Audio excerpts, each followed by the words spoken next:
you were in American Gangster, great film. You said it's one of your favorites too. What you were in it with Denzel Washington. What makes that movie meaningful to you? What was it like making that movie? Because it's a great American film. That was a great American film. There was so many things in that film. Being a part of that film was probably a blessing and a treasure. Because even if I wasn't a part of it, it just caught such great filmmaking and to me a really cool, great story.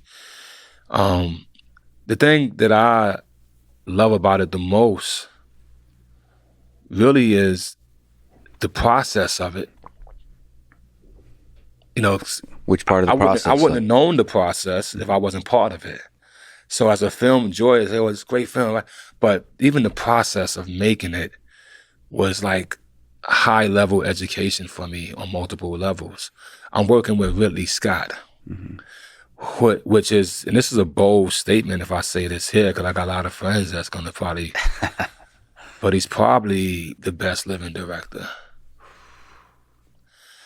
Because watching him allowed me to understand a principle that I've coined to him, and I don't know if people use it yet, called multi-vision. Mm-hmm.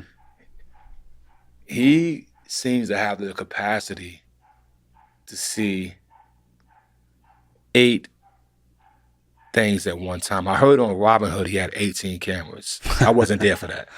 And you think he keeps them all in his mind, just sees I seen him do it when he went to the monitors with the video playback guy. Yeah. I seen him bring everything back to a point, but nothing was the same on the frame. Mm-hmm. He was already there. Yeah. And he knew if he had what it was or not.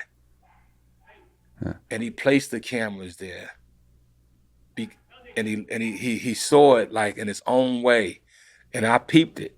You know, I peeped it. Yeah. And I said, yeah. And I just, humbly asked him. He was gracious enough to speak to me and talk to me and confirm of what I thought I saw. He confirmed it? He confirmed it. And I was able to utilize it as I'm a filmmaker now. Mm-hmm. And I could at least see 3 or 4 things. I can't see 8 yet. I'll be there though. But I could definitely, like even right now, just if I could go like this in the room, okay, I got it now. I got like how to make this right here, which is just us all sitting. How do I make this dramatic? Look, boom.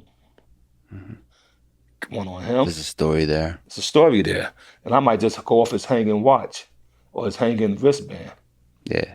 Because there's something else there too. Is he dead? We don't know. Exactly. So he has this. And even though this is the scene. Yeah, you keeping that in mind, all of this in mind. Yeah. What about can you give an inkling of other parts of the process, like the editing? Like where does the magic happen? Another thing. Pedro, I don't pronounce Pedro's last name right. He's a cool guy. I had a chance to play rugby with him. Was he on my team? Yeah. Well, we went both teams.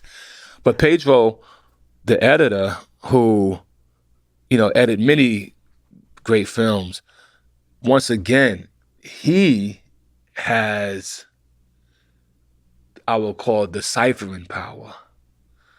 A good editor is a decipher, almost like breaking the enigma, because he's dealing with thousands, or we'll call it in film, with millions of feet of film, at least 1 million feet of film. That's a lot of film for a feature. He's dealing with that, but he's dealing with multiple cameras. Yeah.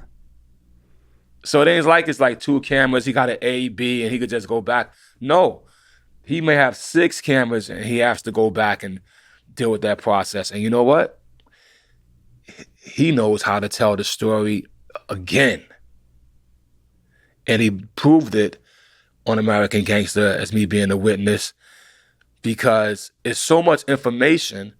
It's even when the brothers all start getting their little business, and he picked one in the Bronx, and he just captured every neighborhood within 1 minute, and you knew what would happen. You knew it all. You saw the whole rise to fame. So you watched De Palma and Scarface, who does it in 2 minutes. Mm-hmm. but it's only one character. So you see him go to the bank, he drops the money off. You see him buy the lion. You see him gets his wife, or the tiger. You see him gets his wife. You see all that, and then it ends on a big shot of him in a big house with all the TV screens. Mm-hmm. And you've seen him go through it, right? Yeah. But in American Gangster, you're going to tell that story of rising, but you also got to include these 5 brothers. Yeah. And so that's all in the edit. Oh, man. But also all in the director knowing that as well. And you got to keep track. You got to keep thinking about them, because that was a story right there. Yeah. Well, I was hearing it. I don't know if they was taking pictures of him or everybody's having a little party over there. Yeah. Chess, I think. Yeah, I like it. They're playing chess in the distance. This is great.